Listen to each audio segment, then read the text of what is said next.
Hello students, मैं VD Parashar. आज की क्लास में आप सभी का स्वागत है। आज हमारे अध्ययन का विषय रहेगा, चर्चा का विषय रहेगा राजनीति विज्ञान व मनोविज्ञान में संबंध। देखो साथियों, हमने विगत क्लासों में अंतर अनुशासनात्मक उपागम के अंतर्गत राजनीति विज्ञानों का विविध समाज विज्ञानों के साथ संबंध देखा, उन पर चर्चा की। इस क्रम में आज हमारा ये अंतिम पड़ाव है और हम अध्ययन करेंगे राजनीति विज्ञान व मनोविज्ञान में संबंध का, कि मनोविज्ञान और राजनीति विज्ञान एक दूसरे को किस प्रकार प्रभावित करते हैं। तो हम मनोविज्ञान क्या है ये देखने से पहले थोड़ा सा ये चर्चा करेंगे कि इन दोनों में संबंध कैसे हो सकता है। देखो विद्यार्थियों, राजनीति विज्ञान और मनोविज्ञान, इन दोनों का बड़ा गहरा संबंध है और कारण स्पष्ट है, क्योंकि राजनीति विज्ञान के अंतर्गत मनुष्य के व्यवहार का अध्ययन किया जाता है, राजनीतिक व्यवहार का अध्ययन किया जाता है, और राजनीतिक व्यवहार है वो मनोविज्ञान से प्रभावित रहता है। ये कह सकते हैं कि किसी व्यक्ति का मनोविज्ञान है, उसको राजनीति प्रभावित करती है। तत्कालीन शासन व्यवस्था, उसके कानून, आदेश, अवहेलना, नीतियाँ, निर्णय, ये सब तत्कालीन मनोविज्ञान को प्रभावित करते हैं और मनोविज्ञान राजनीतिक व्यवहार को प्रभावित करती है। तो अतः हम कह सकते हैं कि दोनों एक दूसरे के साथ घनिष्ठता से जुड़े हुए हैं।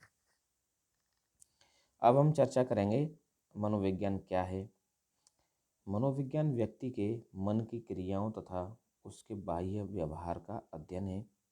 यह विज्ञान विभिन्न मानसिक अवस्थाओं में मनुष्य के आचरण पर प्रभाव डालता है।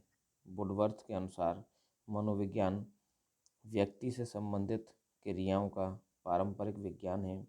इसमें विचार, भावनाएं, स्मृतियां, प्रवृत्तियां, कल्पनाएं, आवेग इत्यादि समस्त तत्वों का अध्ययन किया जाता है, जिनसे व्यक्ति की क्रिया प्रभावित होती है। मनोविज्ञान की राजनीति विज्ञान को देन, अर्थात मनोविज्ञान ने राजनीति विज्ञान को क्या दिया है। पहला बिंदु, मनोविज्ञान राजनीति विज्ञान का आधार है। व्यक्तियों से ही राज्य का निर्माण होता है और लोगों के राजनीतिक कार्यों में उनकी मनःस्थिति का प्रभाव दिखाई देता है। वर्तमान राजनीति शास्त्री यह मानते हैं कि मनोविज्ञान वास्तविक अर्थों में राजनीति शास्त्र को आधार प्रदान करता है। जेम्स ब्राइस के शब्दों में, राजनीति शास्त्र की जड़ें मनोविज्ञान में निहित हैं। इसका आशय है कि राजनीतिक समस्याओं का अध्ययन सामाजिक मनोविज्ञान के संदर्भ में किया जाना चाहिए। तो देखो साथियों,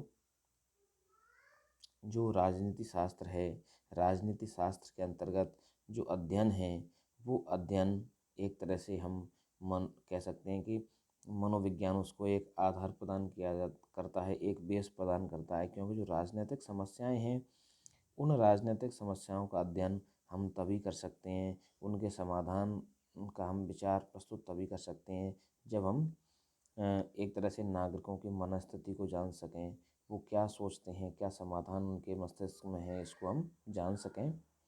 तो मनोविज्ञान के संदर्भ में अगर हम राजनीति का अध्ययन करेंगे तो वो ज़्यादा बेहतर बनेगी। दूसरा है, क्रांति से सुरक्षा हेतु मनोवैज्ञानिक ज्ञान आवश्यक। यदि राजनेता जनमानस की मनोदशा को भांपने में कुशल हैं तो क्रांति से पूर्व उसके कारणों का समाधान कर सकता है। यदि फ्रांसीसी शासक लुई 16वें को मनोविज्ञान का थोड़ा सा ज्ञान भी होता तो फ्रांस की क्रांति को टाला जा सकता था। देखो विद्यार्थियों,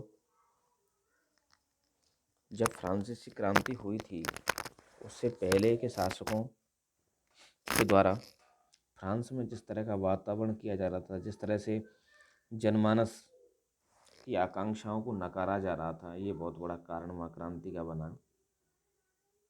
क्रांति को रोका जा सकता था अगर शासक, तत्कालीन शासक जनता के मनोविज्ञान को या जनता की मनोदशा को भांप लेते।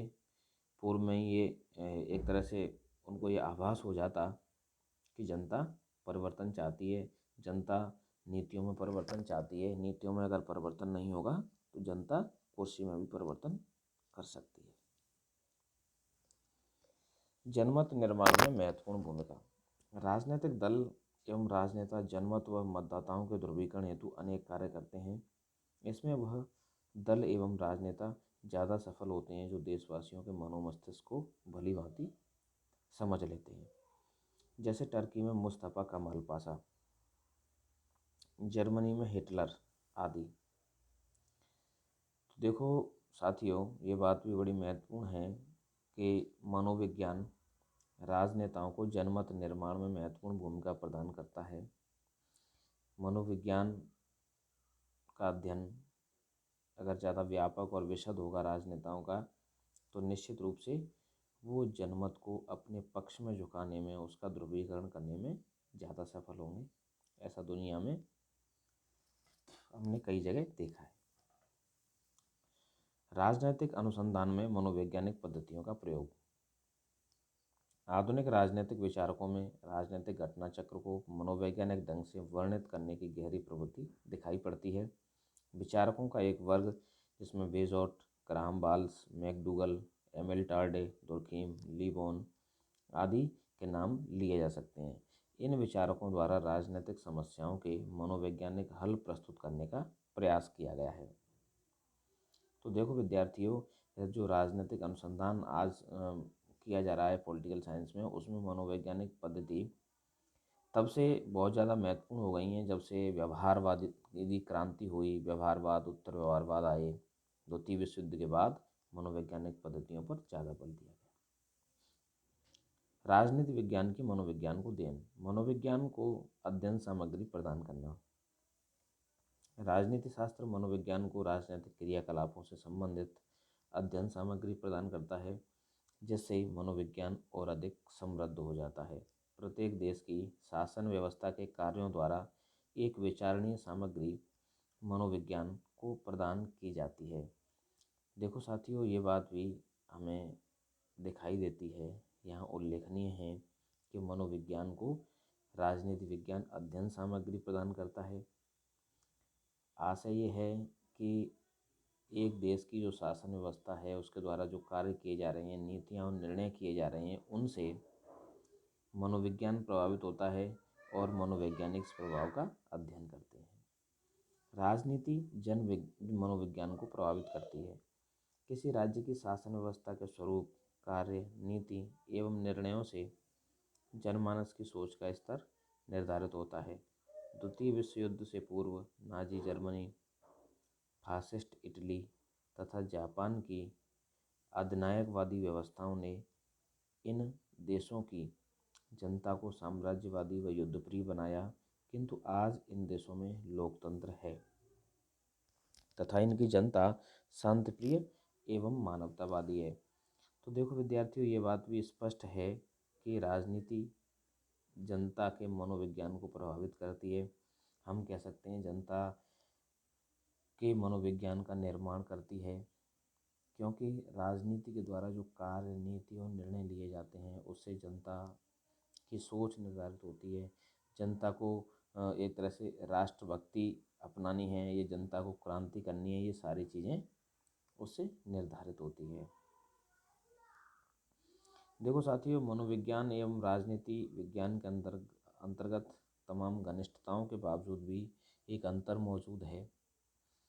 उसको हम अंतर को देखते हैं। पहला है अध्ययन क्षेत्र की दृष्टि से अंतर। मनोविज्ञान व्यक्ति की समस्त मानसिक क्रियाओं का अध्ययन आर्थिक, धार्मिक, सामाजिक और राजनीतिक दृष्टि से कर सकता है, लेकिन राजनीति शास्त्र मात्र बाह्य राजनीतिक क्रियाओं का अध्ययन करता है। तो हमें ये दिखाई देता है कि अध्ययन क्षेत्र की दृष्टि से हमें मनोविज्ञान ज़्यादा व्यापक दिखाई देता है। प्रकृति की दृष्टि से अंतर। मनोविज्ञान एक यथार्थवादी विज्ञान है, जबकि राजनीति विज्ञान यथार्थवादी होने के साथ साथ आदर्शवादी भी है, क्योंकि राजनीति शास्त्र क्या थी क्या है के साथ साथ क्या होना चाहिए का भी अध्ययन किया जाता है। अर्थात राजनीति विज्ञान के अंतर्गत आदर्श स्थितियों का भी अध्ययन किया जाता है। राज्य कैसा होना चाहिए का भी अध्ययन किया जाता है। अगर ये नहीं किया जाएगा तो हम अपने लक्ष्य किस प्रकार निर्धारित करेंगे। आधारभूत धारणा की दृष्टि से अंतर। मनोविज्ञान मनुष्य के को मूल रूप से एक ऐसा मानव मानता है जो बुद्धि के स्थान पर भावनाओं के आवेग व संवेग से संचालित होता है। इसके विपरीत राजनीति शास्त्र मानव को मूलतः विवेकशील, तार्किक व सभ्य प्राणी मानकर चलता है। तो देखो विद्यार्थियों, आधारभूत धारणा का भी हमें मनोविज्ञान और राजनीति विज्ञान के अंतर्गत अंतर स्पष्ट दिखाई देता है। चौथा है विकास की दृष्टि से अंतर। विद्वानों का विचार है कि राजनीति शास्त्र अति प्राचीन शास्त्र है और उसका पर्याप्त विकास हो चुका है, किंतु मनोविज्ञान एक नवीन शास्त्र है। यह विकास की अवस्थाओं से गुजर रहा है। इसका विकास वैयक्तिक अनुभवों के आधार पर सामान्यीकरण तक ही हुआ है। उपर्युक्त विवरण से स्पष्ट होता है कि राजनीति शास्त्र और मनोविज्ञान में जहाँ अत्यधिक घनिष्ठ संबंध है, वहीं इनमें आधारभूत अंतर भी है। वस्तुतः राजनीति विज्ञान में मनोवैज्ञानिक पद्धतियों की एक सीमा भी है। धन्यवाद।